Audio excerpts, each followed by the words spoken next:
Pendengar, seperti yang kami sampaikan bahwa industri kelapa sawit ini ternyata menjadi penopang atau salah satu penopang yang besar ya terhadap ekonomi nasional, ekonomi Indonesia. Salah satunya adalah melalui penerimaan devisa. Dan selain itu ternyata juga memberikan dampak yang luar biasa terhadap terserapnya SDM atau tenaga kerja di Indonesia. Tapi bukannya tanpa tantangan industri sawit di Indonesia ini untuk masa depannya. Salah satu tantangannya adalah bagaimana agar penyerapan tenaga kerja ini kemudian bisa berkelanjutan. Artinya untuk mereka-mereka yang sudah bekerja ini ada penerusnya. Tapi ternyata itu menghadapi tantangan, di mana penyerapannya semakin turun dan tentu harus diatasi. Karena itulah, pagi ini kami sudah bersama dengan ekonom senior dari Institute for Development of Economics and Finance atau INDEF, Tauhid Ahmad. Pak Tauhid, selamat pagi, apa kabar Pak? Selamat pagi Mas Berry, apa kabar? Sehat Mas Berry? Sehat Alhamdulillah, walaupun agak-agak sakit tenggorokan pagi ini kayaknya ya. Semoga cepat sembuh ya. Amin, terima kasih Pak Tauhid.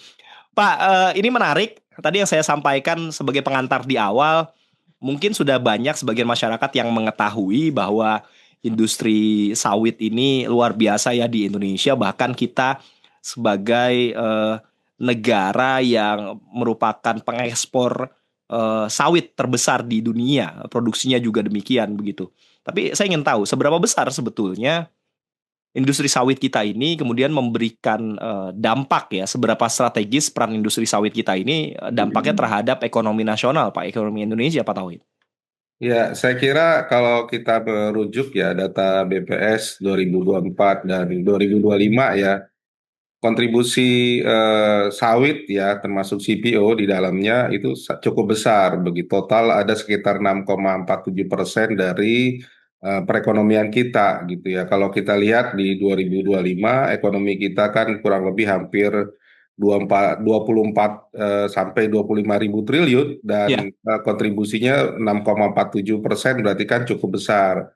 Baik yang ada di industri CPO, sampai minyak goreng dan sebagainya, sampai juga di perkebunan. Perkebunannya itu sekitar 2,09%. Jadi kalau kita lihat, justru kontribusi di industri pengolahannya sangat besar. Nah, yang menarik adalah kontribusi selain ekonomi juga terhadap penerimaan negara begitu ya, Hmm. baik dari pungutan ekspor maupun biaya keluar. Itu di 2024 itu totali hampir 30 triliun. Jadi sangat besar sekali sumbangannya ke penerimaan negara. Nah, tadi Mas Beri juga menyebutkan bahwa memang betul sumbangannya juga terhadap ekspor begitu ya. Data di 2025 kemarin dari BPS ya, industri minyak sawit dan turunannya sepanjang Januari sampai Desember itu kontribusinya sekitar 24,42 miliar US dollar ya, naik sekitar 21,83% dibandingkan tahun lalu. Artinya posisinya strategis nih. Hmm. Termasuk juga bahwa kalau misalnya katakanlah kita ada biodiesel, itu kita juga bisa menghemat daripada impor solar ya, nilainya mungkin hampir sama, mungkin sekitar 20-an miliar US dollar. Jadi ada devisa yang kita dapatkan, tapi ada devisa yang juga kita keluar dari program biodiesel, meskipun tentu saja ini harus kita ulang. Jadi dari sisi itu, dari sisi ekonomi, karena dia kalau kita lihat posisinya dari perdagangan internasional, itu nomor tiga terbesar ya dari komoditas unggulan kita gitu ya. Oke. Pertama itu besi baja, Hmm. kedua batu bara, baru minyak sawit dan turunannya. Jadi dari struktur itu menunjukkan ya sawit tidak bisa dipisahkan. Bahkan kalau kita lihat, kalau kita nggak ekspor sawit begitu ya sama Hmm. sekali, maka perdagangan kita akan defisit. Nah, ini yang dampak ekonominya akan besar kalau tahu-tahu sama sekali kita nggak boleh ekspor sawit. Nah, saya kira ini yang harus dipikirkan begitu. Ya, kalau dari sisi ekonomi jelas tadi ya. Kalau dari sisi penyerapan tenaga kerja kita, SDM kita bagaimana, Pak? Kalau kita lihat memang ini, kalau kita lihat ya data di 2025 dari Kementerian Pertanian itu juga sama besarnya. Hmm. Tenaga kerja langsung artinya ada sekitar 7,2 atau 7,3 juta orang itu terlibat di perkebunan ya. Ada di perkebunan secara langsung, di industri pengolahan, di refinery, oleh kimia dan sebagainya itu sangat besar ya. Tetapi yang lebih besar adalah tenaga kerja tidak langsung. Itu ada sekitar 11,5 juta begitu. Totali berarti hampir sebesar 18 juta orang begitu ya. Ini yang saya kira menjadi perhatian kenapa peran tenaga kerja sawit juga cukup besar dari seluruh tenaga kerja di kita ya. Kalau kita lihat totali angkatan kerja kita hampir 140-150 juta, berarti kan hampir 9 sampai 10% itu ya disumbangkan oleh industri minyak sawit ini begitu. Mm. Nah, dari sisi ekonomi begitu besar potensi serapannya, begitu juga dengan tenaga kerja. Tapi apakah potensi ataupun sumbangan yang begitu besar ini itu sebenarnya masih bisa diekspan atau dikembangkan lagi sehingga dampaknya itu akan semakin besar bagi ekonomi kita, Pak? Saya kira yang pertama ada beberapa hal ya kenapa ini masih bisa ditingkatkan. Hmm. Yang pertama adalah soal produktivitas, begitu ya. Kita tahu rata-rata produktivitas kita ini nggak seragam ya. Ada yang 3 juta, ada yang 3 ton per hektar, ada yang 5 ton. Jadi kalau misalnya kita katakanlah bisa sampai 7 sampai 8 ton per hektar, itu tentu saja itu bisa meningkatkan peranan industri sawit begitu. Saya kira ketika produktivitas naik, ya income naik. Tentu saja ini juga bagi tenaga kerja, bagi perusahaan, bagi ekonomi kita akan sangat besar. Yang kedua bisa diekspan kalau misalnya kita tahu nih kita menghadapi persoalan lahan sawit. Lahan sawit Ya. itu kan kurang lebih hampir kalau kita lihat data begitu ya, lebih dari lebih dari kalau kita lihat data terakhir ya itu kurang lebih hampir ya 16,38 juta begitu. Nah, problemnya adalah kita menghadapi challenge, ini ada sekitar 3 juta lahan yang statusnya masih belum jelas. Apakah katakanlah sebagian itu masih dipertahankan untuk lahan sawit atau Hmm. dikembalikan ke katakanlah ke hutan begitu ya. Ini yang saya kira kalau ini sudah clear, itu juga bisa menambah ekspansi daripada lahan sawit begitu. Nah, yang Oke. ketiga dari sisi ekonomi, kalau misalnya hilirisasi ini kita berjalan secara optimal, karena kita tahu kalau lihat dari pohon industri di sawit, belum banyak yang kemudian bisa kita expand, misalnya ke oleokimia, ke produk makanan, olahan, dan sebagainya. Padahal ini penting begitu ya, karena kalau kita lihat ya sebagian besar kita ekspor dalam bentuk CPO, larinya ke minyak goreng begitu ya. Padahal banyak produk-produk olahan lain Turunannya ya. kemudian Hmm. penting untuk minyak goreng dan untuk mohon apa untuk margarin dan sebagainya. Nah, itu yang kemudian nilai tambah itu bisa kita peroleh. Kurang lebih gitu, Mas. Ya, artinya yang sudah ada perlu ditingkatkan produktivitasnya, produk-produk Betul. turunan yang bisa dimanfaatkan untuk menambah nilai tambah tadi juga perlu dilihat lagi begitu ya, Ya. supaya keuntungannya semakin optimal nantinya. Nanti kita akan bahas juga challenge atau tantangannya apa sih? Kalau tadi kan saya di awal mengatakan bahwa challenge-nya ini ketika industrinya akan semakin besar, penyerapan tenaga kerjanya besar, tapi di satu sisi stagnasi penyerapan tenaga kerja juga terjadi. Betul, Artinya betul. tidak ada orang-orang baru yang tertarik. Mungkin bisa diceritakan atau dijelaskan. Ya, memang salah satu ya saya kira problem ya di sektor pertanian, perkebunan itu adalah memang persoalan income begitu ya. Kalau kita lihat rata-rata kalau sebagai pekerja sawit itu memang upahnya masih relatif tidak terlalu tinggi ya, 2,8 sampai 3,6 juta per bulan begitu ya. Bandingkan dengan misalnya di buruh industri seputar Jakarta saja itu sekitar 4,5 sampai 5 juta. Jadi ini challenge. Jadi ketika katakanlah mereka pekerja di sektor perkebunan dengan upah yang lebih rendah di sektor industri. Nah, ini kan mengurangi minat terutama generasi muda gitu ya untuk bekerja di sektor sawit begitu ya. Nah, yang kedua saya kira challenge-nya juga adalah sebagian besar ini katakanlah generasi-generasi muda ini kan karena faktor kepemilikan lahan semakin kecil, Ya. jadi yang didapatkan juga relatif kecil. Sementara kita katakanlah tidak punya peluang generasi muda untuk mendapatkan lahan sawit yang standar begitu. Misalnya kalau bersih ya 1 hektar bisa per bulan 2 sampai 3 juta sebagai bukan pekerja tapi sebagai pemilik lahan. 2 sampai 3 juta per hektar. Nah, itu kalau ada lahannya begitu. Tapi kalau mereka yang kemudian tidak punya lahan, bekerja sebagai buruh, nah ini yang kemudian menjadi perhatian. Jadi kalau kita lahannya terbatas, otomatis expand untuk para katakanlah generasi muda masuk kebun sawit juga relatif terbatas. Nah, ini problemnya yang bisa masuk ke lahan sawit ya orang yang punya modalitas Ya, cukup tinggi begitu. Saya kira ini yang kemudian penting. Nah, yang ketiga adalah insentif begitu ya. Mekanisme insentif di sawit kita itu relatif terbatas begitu ya. Katakanlah ketika harga naik mereka tidak mendapatkan tambahan income ya. Padahal kalau misalnya ada satu perusahaan dan sebagainya di Malaysia mereka ada bonus-bonus ketika katakanlah perusahaan itu ketika harga naik, perusahaan untung, sebagian juga didistribusikan. Nah, ini yang kemudian gapnya akhirnya membuat tidak menarik generasi muda untuk terjun ke situ ya. Apalagi kalau kita lihat di tengah digitalisasi ini mm, pekerja lapangan, pekerja kasar dan sebagainya menjadi tidak menarik begitu bagi para generasi Gen Z nih ya. Mereka lebih senang mungkin ya kerja di yang berbau digital ataupun katakanlah bekerja di sektor industri yang mungkin oke. upahnya lebih menarik begitu, Mas. Ya, industrinya sebenarnya cukup menarik ya Oh, dan ya, menjadi betul. penopang devisa bagi Indonesia, tapi ada hal-hal yang menjadi tantangan, salah satunya ketersediaan lahan, modal yang besar, sementara untuk menjadi pekerja kasar, upahnya juga tidak sebegitu menggiurkan ternyata. Kita dengarkan dulu pendapat dari masyarakat, ada Pak Robert ya di Cimahi. Halo Pak Robert. Selamat pagi Bang Pagi Ferry. Pak, silakan Pak Robert dengan Pak Tauhid Ahmad. Selamat pagi Pak Taufik narasumber. Ya, izinkan saya memberi saran Pak begitu ya.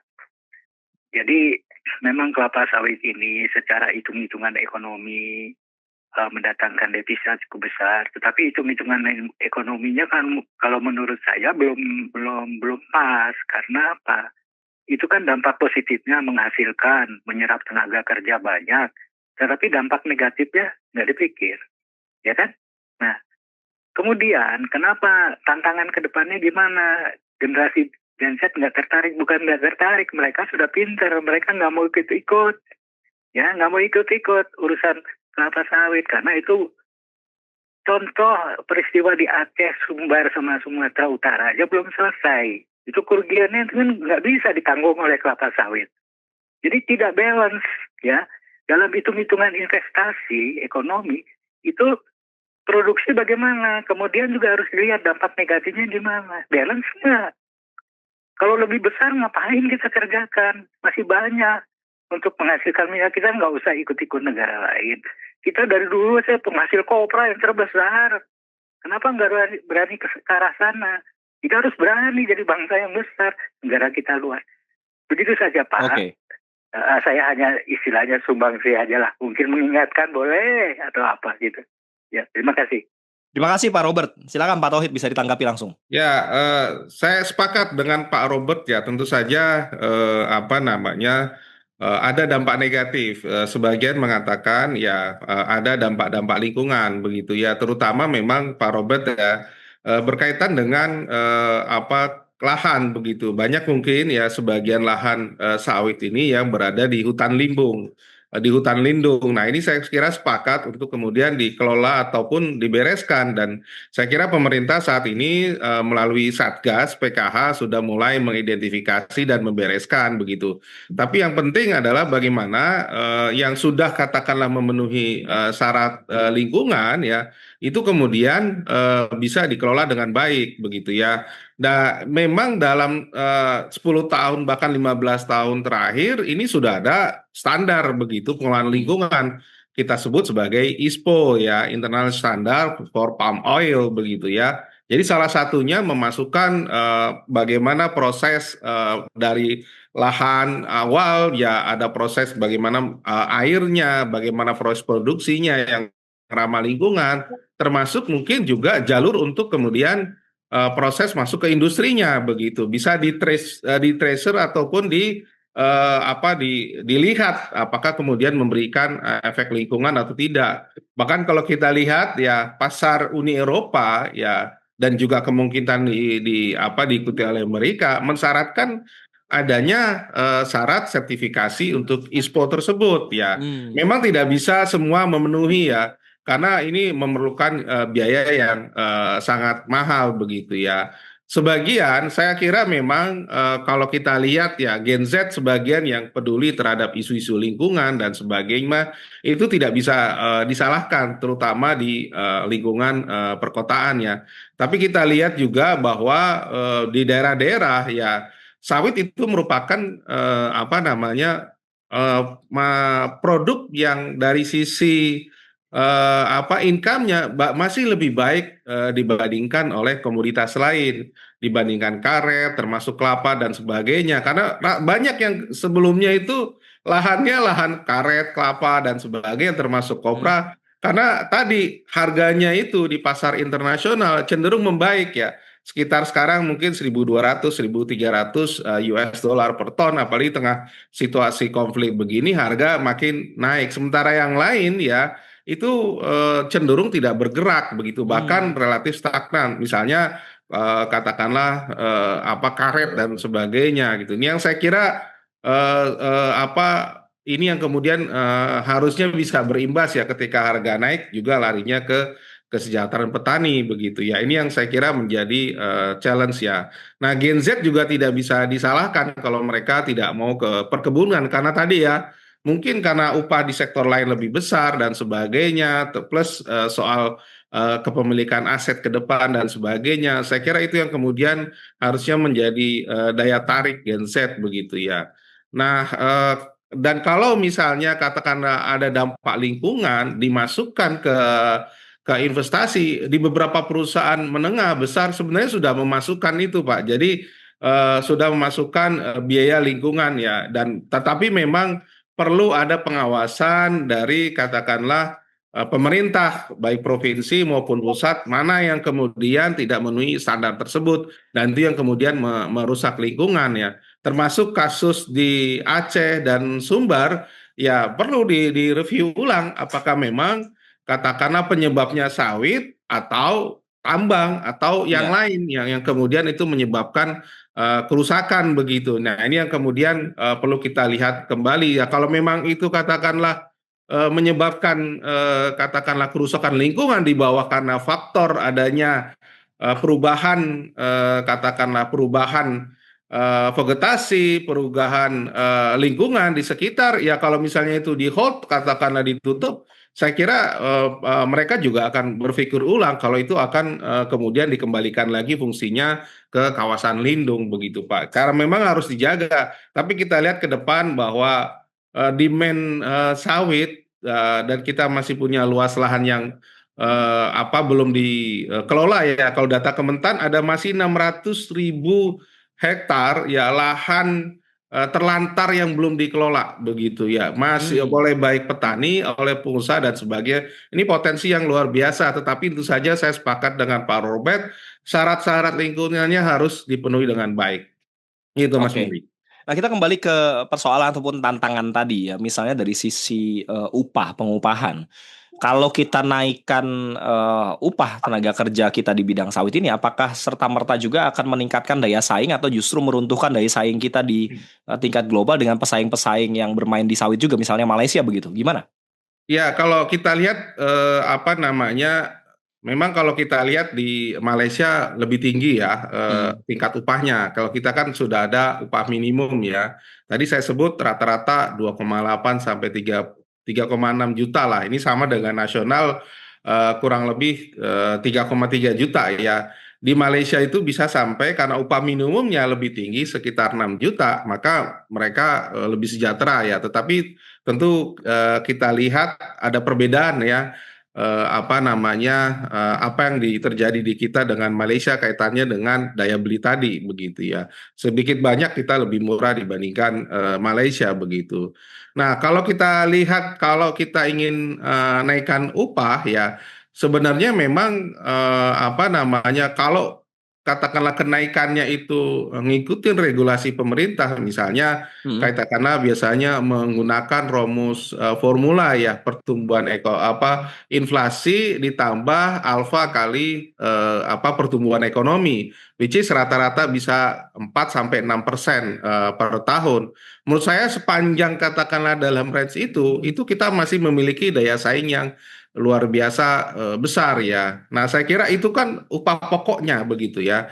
Tetapi kalau misalnya ada bonus, ada katakanlah ada insentif karena kenaikan harga internasional dan sebagainya sebagai insentif bagi para pekerja, itu akan sangat baik gitu. Akan melihat bahwa kalau ada model seperti itu akan membuat tenaga kerja kita juga tertarik, terutama di Gen Z begitu ya. Dan ini menurut saya tidak ada masalah kalau ini diberlakukan begitu. Nah, bagi para pengusaha yang saya lihat adalah kepastian begitu ya, kepastian standarisasi daripada upah ini dengan kenaikan yang bisa dijangkau oleh struktur kos mereka. Kalau kenaikannya terlalu Hmm. tinggi di luar kewajaran dari angka yang ditetapkan pemerintah, biasa kalau di kelompok katakanlah buruh seringkali naiknya 10, 12% itu kan sulit kejangkau. Tapi kalau misalnya dalam jangkauan, saya kira ini masih wajar begitu, tidak menurunkan daya saing ya. Apalagi kalau kita lihat di sawit, ya secara khusus kita itu produksi kita secara global itu sekitar 56 sampai ya 56-58% produsen sawit terbesar di dunia. Jadi Ya. tidak mengurangi ya potensi ekspor kita ke depannya. Kedua adalah Malaysia. Dua negara ini besar. Jadi kalaupun ada kenaikan upah secara wajar, saya kira masih tetap bisa dijangkau begini. Hmm. Daya saing kita masih besar begitu. Tinggal tadi saya sepakat dengan Pak Robert untuk market Eropa ataupun market Amerika yang sangat peduli dengan isu lingkungan, maka salah satunya adalah membereskan soal sertifikasi. Tentu saja harusnya upah buruh sawit itu juga menjadi satu indikator begitu. Makasih, Ah, Mas. ya, apa Pak Tauhid yang kemudian harus atau bisa dilakukan oleh pemerintah tadi, termasuk juga di industrinya sendiri ya? Apa yang perlu diperbuat untuk menarik minat tadi generasi-generasi muda ataupun pekerja-pekerja untuk masuk ke sektor ini sebetulnya? Ya, yang pertama ya menurut saya begini ya, kita tahu bahwa tingkat pengangguran kita sekitar 4,8, 4,9 atau sekitar 7 juta orang ya. Ya. Dan ini saya kira satu daya tarik yang besar kalau misalnya katakanlah sawit bisa mengambil kontribusi itu begitu. Salah satunya adalah lahan-lahan terlantar yang tadi Kementan mengidentifikasi ada sekitar 600.000 hektar, Hmm. itu bisa dipetakan, didistribusikan, dan itu bisa ditanam begitu ya oleh sawit begitu ya. Ini lahan ini yang sudah memang sudah dinilai cocok untuk sawit ya, bukan untuk pangan yang lain begitu. Jadi kalau itu ada lahan ya, tinggal tadi mekanismenya ada investasi masuk, kemudian perusahaan besar ataupun petani juga masuk begitu. Ini bisa mereka mengerjakan lahan-lahan tersebut sehingga ada kepastian lahan yang kemudian dikelola begitu.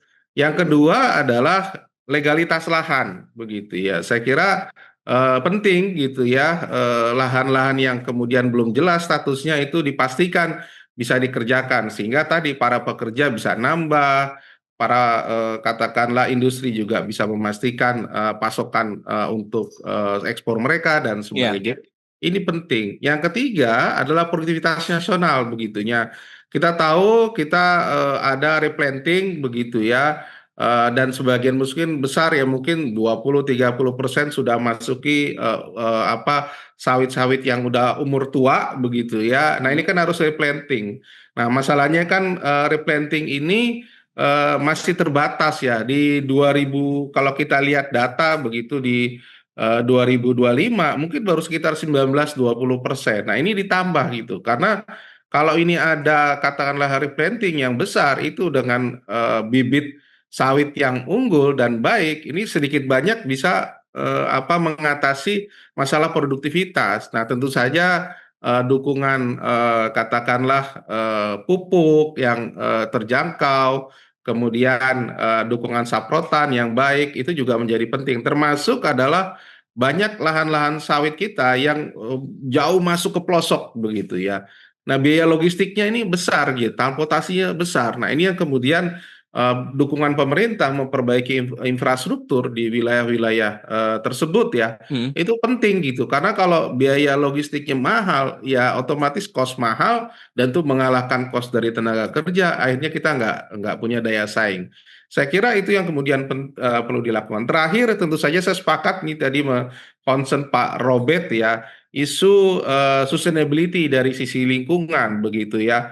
Saya kira betul apa isu lingkungan, proses katakanlah lahan, produksi dan sebagainya itu penting begitu. Kalau perlu ya ISPO ini harus memang kita targetkan 30-40%, katakanlah lebih dari itu akan sangat baik sehingga bisa mengantisipasi permintaan global di samping menyelesaikan masalah deforestasi yang terutama di lahan-lahan yang katakanlah seharusnya menjadi lahan lindung, Bu. Saya kira ini agenda-agenda besar ya agar isu sawit tetap berperan bagi ekonomi, tenaga kerja, tapi juga memastikan keberlanjutan industri sawit dari sisi lingkungan itu bisa baik untuk masa depan kita begitu, Hmm. Mas.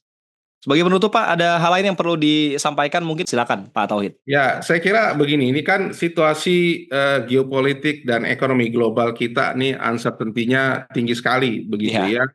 Dan satu-satunya di luar dua komoditas tadi ya, besi baja dan batu bara, sawit ini kan akan memainkan peran penting ya. Hmm. Karena kita punya defisit anggaran yang besar dan biasanya di tengah uncertainty ini harga sawit ini akan cenderung naik begitu ya. Ini kan akan terjadi katakanlah windfall ya dari penerimaan negara gitu ya. Kita berharap agar windfall ini bisa mengatasi persoalan fiskal, tetapi juga harus dikembalikan ke industri sawit ya untuk replanting, produktivitas dan sebagainya. Agar apa? Agar tadi tetap memberikan peranan yang lebih tinggi bagi ekonomi kita di tengah situasi ketidakpastian. Nah, tetapi PR besarnya tadi saya kira sepakat kita harus bagaimana memperbaiki kebijakan lahan, tata ruang, kepastian legalitas, termasuk persoalan penguatan daya saing, ya, termasuk misalnya bagaimana standar keberlanjutan tadi sampaikan Pak Robert dan ketelusuran itu penting gitu ya. Namun yang lebih penting ini juga terakhir ya saya kira ya dinamika misalnya perjanjian kita dengan Uni Eropa, EU SEPA maupun dengan Amerika dengan kemarin dengan 0% di Amerika itu Iya. tetap harus menjadi bagian penting untuk diplomasi kita begitu ya, agar sawit tetap memiliki peranan yang strategis untuk ekonomi kita ke depan. Begitu, Mas. Oke. Baik. Pak Tauhid, terima kasih Pak waktunya Pak sudah bersama Yasinta Pak. Selamat Terima pagi. Sehat kasih. selalu Pak Tauhid Ahmad. Sehat selalu. Ekonom senior Indef Institute for Development of Economics and Finance, Tauhid Ahmad. Terima kasih juga untuk pendengar ataupun netizen yang sudah menyampaikan komentar ya. Ada Pak Sony di Bandung, kemudian juga melalui TikTok ini beberapa komentar yang masuk ya dari Mas Muhasril MZ, rumus-rumus ekonomi yang cerdas tidak berlaku tapi di lapangan tidak memberi untung bagi mafia ekonomi dan juga politisi, kata Pak Muhasril ya. Kemudian juga dari beberapa pendengar lainnya yang tadi juga ikut menyampaikan komentar. Terima kasih sekali lagi untuk komentar yang disampaikan.